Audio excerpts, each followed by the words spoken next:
इस मैनेजमेंट ने सबसे जो खराब काम किया कि शाहिद खान अफरीदी को चीफ सेलेक्टर लगा दिया। अब शाहिद खान अफरीदी जो हैं वो मेरे नजदीक इंतहाई गैर मकबूल इंसान। शाहिद खान अफरीदी ने सबसे बड़ा ब्लंडर ये किया है कि उसने अपनी जाती पसंद नापसंद या अना के मामलात थे ना, उसकी वजह से वो बाबर आजम को कुर्बान करने पर तैयार है। इस वक्त आपका कप्तान मेंटली डिस्टर्ब है। जितना अर्सा अफरीदी खेले उस वक्त तो भाईजान हमारी जो क्रिकेट है वो सारी सियासत उसमें इन्वॉल्व थी। हर बंदा एक दूसरे की टांगे खींचता है और था, हर बंदा जो है वो कप्तान के खिलाफ। शाहिद अफरीदी ने कहा जी मैं तो थोड़े दिन रहूंगा, थोड़े दिनों में ना टीम का बेड़ा गर्क करके चला जाना है। हमारा जो कप्तान है उसका एतमाद डाउन कर देना है, उसकी वजह से उसकी परफॉर्मेंस खराब होनी है। फिर बाबर आजम वो बंदा है, अगर वो डिस्टर्ब हो गया ना आपकी क्रिकेट जो है वो बहुत नीचे चली जाएगी। रमीज राजा को एक बड़ा क्रेडिट जाता है कि रमीज राजा ने सीनियर्स की ब्लैकमेलिंग बर्दाश्त नहीं की। ऐसे ही है नाज़रीन, पाकिस्तान क्रिकेट बोर्ड में रमीज राजा के दौर का इख्तिताम हो चुका है। नई मैनेजमेंट आ चुकी है और नई मैनेजमेंट जो है वो बहुत सारे फैसले कर रही है और कुछ लोग उसकी तारीफ कर रहे हैं, कुछ तनकीद कर रहे हैं। तो आज इसी पर हम बात करेंगे। मेरे साथ नबील रशीद साहब मौजूद हैं, सीनियर सहाफ़ी हैं और स्पोर्ट्स पर बहुत गहरी नजर रखते हैं। पहले भी हम अपने प्रोग्राम्स करते रहे और आज एक बार फिर कुछ अहम बातें जो हैं वो आपके साथ शेयर करेंगे। आपको बहुत शुक्रिया नबील भाई टाइम देने का। नई मैनेजमेंट आ चुकी है और बहुत सारे फैसले कर रही है। कुछ फैसले ऐसे हैं जिसे लोग कह रहे हैं कि ये एक जो मकबूल बयानिया है उसको सपोर्ट करने के लिए शाहिद अफरीदी को ले आए। कह दिया कि क्वेटा में हम PSL के मैचेस करवाएंगे, हालांकि वहां पर धमाके भी हो रहे हैं। तो इस तरह के मुख्तलिफ फैसले हो रहे हैं। 14 रुकनी कमेटी भी बनी है। आप बताएं ये जो नई मैनेजमेंट आई है इससे आप खुश हैं? देखें जो नई मैनेजमेंट आई है ना, आपने कहा कि वो फैसले कर रही है। देखें ये एक रवायती सी बात है कि नई मैनेजमेंट भी आती है, जब चेयरमैन चेंज होता है वो फैसले भी करते हैं, वो अपने ट्रस्ट की बातें करते हैं, अपनी पॉलिसीज सामने लेकर आते हैं, जो पहले काम जारी होते हैं उनको रोक देते हैं। तो ये रूटीन की चीज़ें हैं, ये हमारा एक सेटअप है जिसके मुताबिक हम चल रहे हैं। लेकिन मेरा जो कंसर्न ये है कि जो इस पर हुआ, इस मैनेजमेंट ने आकर किया, उन्होंने सबसे जो खराब काम किया या गलत काम किया वो ये किया कि शाहिद खान अफरीदी को चीफ सेलेक्टर लगा दिया। देखिए मेरे नज़दीक मैनेजमेंट तब्दील होना, फैसले अच्छे करना बुरे करना ये मैटर नहीं करता। मैटर ये करता है कि आपकी जो मैनेजमेंट है नई, उससे आपकी टीम मुतासर नहीं होनी चाहिए और ना ही आपकी टीम के प्लेयर्स मुतासर होने चाहिए। हाँ, सही बात। अगर आपकी मैनेजमेंट की पॉलिसियों की वजह से टीम मुतासर होती है, प्लेयर्स मुतासर होते हैं, इसका मतलब यह है कि उनकी परफॉर्मेंस मुतासर होगी। परफॉर्मेंस मुतासर होगी तो समझ लें कि ये पाकिस्तान मुतासर होगा, उसका नुकसान पाकिस्तान को होगा, क्योंकि वो सारे लड़के पाकिस्तान को रिप्रेजेंट कर रहे होते हैं। इस मैनेजमेंट ने, नजीम सेठी साहब पहले भी चेयरमैन रहे, इस मैनेजमेंट ने जो सबसे गलत फैसला किया वो ये किया कि शाहिद खान अफरीदी को चीफ सेलेक्टर लगा दिया। अब शाहिद खान अफरीदी जो हैं वो मेरे नजदीक इंतहाई गैर मकबूल इंसान है। अच्छा, ठीक है, और किसी भी पोस्ट के लिए मैनेजमेंट की, ठीक है, PCB की, क्योंकि उसकी वजह ये है कि उनकी अपनी एक लाइकनेस और डिसलाइकनेस है। ठीक है, अच्छा वो उसको लेकर चलते हैं जिसकी वजह से मामलात जो है वो खराब हो जाते हैं। अब उन्होंने इस पर क्या किया, उन्होंने जो सबसे संगीन मामला किया, जिस चीज की मुझे फिक्र है वो ये है कि जो हमारे कप्तान है बाबर आजम, उनको मुतासर किया जा रहा है अटेंशनली या इनइंटेंशनली। ठीक है, उनको मुतासर किया जा रहा है। देखें जो सबसे बुनियादी मेरा कंसर्न है वो ये है कि जो हमारे चीफ सेलेक्टर हैं शाहिद खान अफरीदी ने, उनकी वजह से हमारी टीम मुतासर होना शुरू हो गई है। और टीम मुतासर किस तरह हुई है कि जो हमारे कप्तान है बाबर आजम, उनको इरादी तौर पर या गैर इरादी तौर पर उनको डिस्टर्ब किया जा रहा है। सही है। अच्छा, बाबर आजम कौन है? बाबर आजम मैं ये समझता हूँ कि वो पाकिस्तान का सासा है, पाकिस्तान का नाम है। उन्होंने पाकिस्तान की क्रिकेट को बहुत ज्यादा वो ऊपर लेकर गए हैं और वो इस पाए के प्लेयर हैं कि अगर उनकी कोई गलतियां भी हैं ना तो हमें उनको भी इग्नोर करके उनको एतमाद देना चाहिए और उनको लेकर चलना चाहिए कि वो पाकिस्तान की बैकबोन है। ठीक है। लेकिन शाहिद खान अफरीदी ने सबसे बड़ा ब्लंडर ये किया है कि उसने अपनी जाती जो पसंद नापसंद या अना के मामलात थे ना, उसको कुर्बान, उस पर उसकी वजह से वो बाबर आजम को कुर्बान करने पर तैयार है। अच्छा, अब बहुत सारे लोग ये कहेंगे कि जी देखें जी उसने कौन सा बाबर आजम को हटा दिया है, या उसने कौन सा बाबर आजम के खिलाफ कोई बयान दिया है।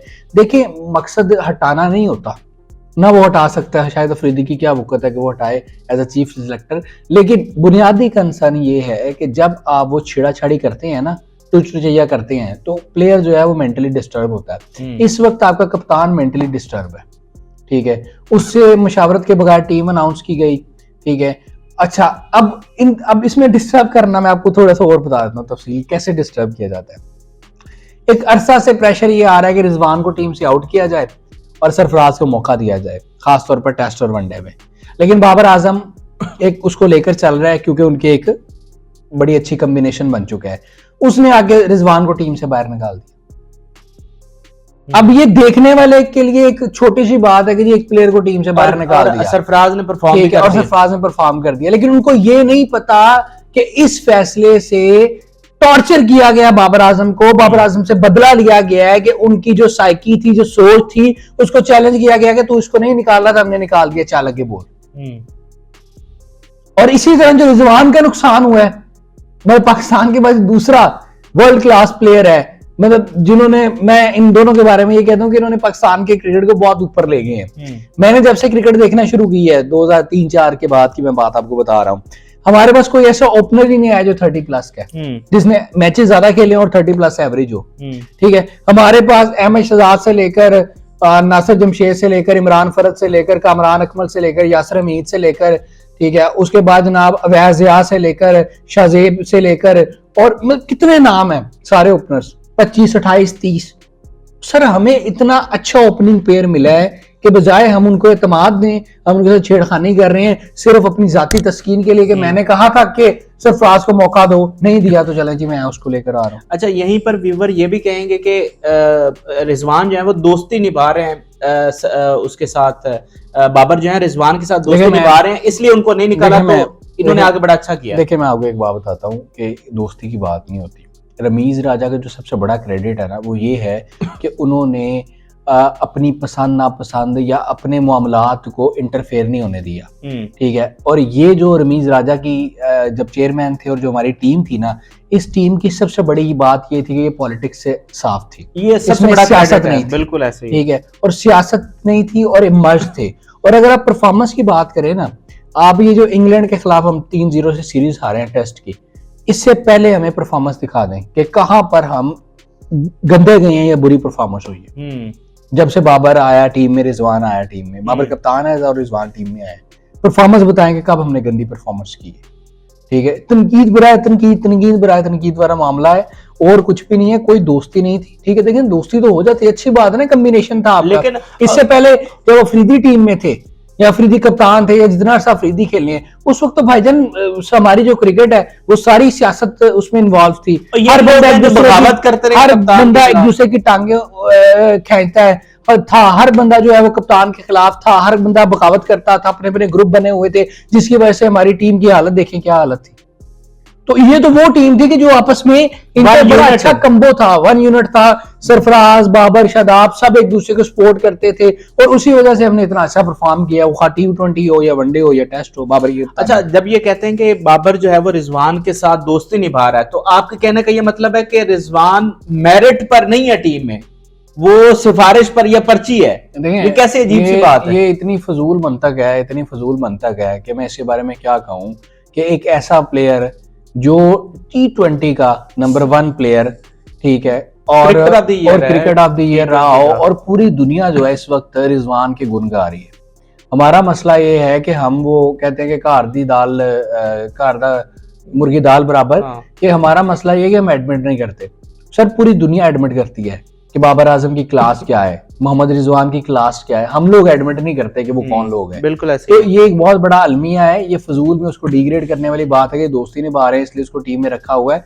वो बड़ा जबरदस्त परफॉर्मर है, जैसे वो T20 का परफॉर्मर है। मैं ये समझता हूँ कि उसको कॉन्फिडेंस देकर, उसको बूस्ट करके, उसको बाकी जगहों पर भी अच्छा परफॉर्म करवाना चाहिए और वो परफॉर्म कर सकता है, उसमें एबिलिटी मौजूद है। अच्छा, इंटरेस्टिंग बात यह है कि मोहम्मद रिजवान जो है वो तो टेस्ट के प्लेयर थे, और उस वक्त जब वो T20 के बारे में हम उन्हें कहते थे कि वो तो जी टेस्ट का प्लेयर है, हाँ, और T20 में उसकी जगह नहीं बनती। अब ये कह रहे हैं कि वो T20 में उसको खिलाएं, टेस्ट में उसकी जगह नहीं बनती।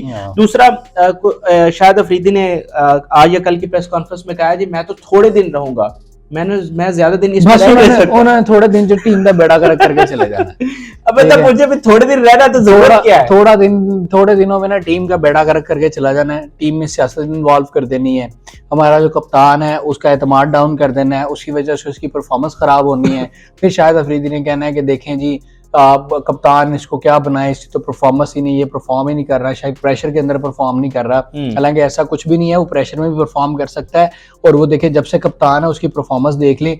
T20 में एक टाइम आया जिस जब वो डाउन हुआ, लेकिन ओवरऑल जो उसकी परफॉर्मेंस है वो बड़ी शानदार है, इसलिए उसको डिमोटिवेट नहीं करना चाहिए बिल्कुल भी। और जो आपने कहा ना थोड़े अरसा के लिए, सर उन्हें थोड़ा अरसा के लिए ना टीम की माँ बहन एक करके चले जाना है। अगर हम गलत फैसले करके, गलत लोगों को टीम में इन्वॉल्व करके, कप्तान का बेड़ा गर्क करके, मैं बार बार ये कह रहा हूँ कि अगर बाबर आजम की जगह कोई और कप्तान होता ना तो मैं इतना मेरा कंसर्न ना होता। सर बाबर आजम वो बंदा है, अगर वो डिस्टर्ब हो गया ना आपकी क्रिकेट जो है वो बहुत नीचे चली जाएगी। बाबर आजम एक ऐसा प्लेयर है कि अगर उसको साइड वे कर दिया जाए तो आपकी टीम फारिग है, कुछ भी नहीं है, कुछ भी नहीं है। तो इसलिए वो आपका एसेट है, वो आपकी बैकबोन है, उस बैकबोन को ना छेड़ें, उसके साथ ना छेड़खानी करें अपनी जाती तस्कीन के लिए, अपनी जाती अना के लिए, इस तरह ना करें। बल्कि मैं तो कहता हूं अगर हम यहाँ पर बैठकर आपको ये बताएं कि बाबर आजम कौन है तो ये तो फिर मजाक वाली बात होगी ना, ये तो हम फिर यहाँ पर बैठ के प्रैंक कर रहे होंगे, मजाक कर रहे होंगे, कोई गुफ्तगू तो नहीं कर रहे। अच्छा दूसरा, अब जैसे शर्जील खान की वापसी हो रही है और आगे चांसेस है कि उमर अकमल को भी ये लोग वापस लाएं।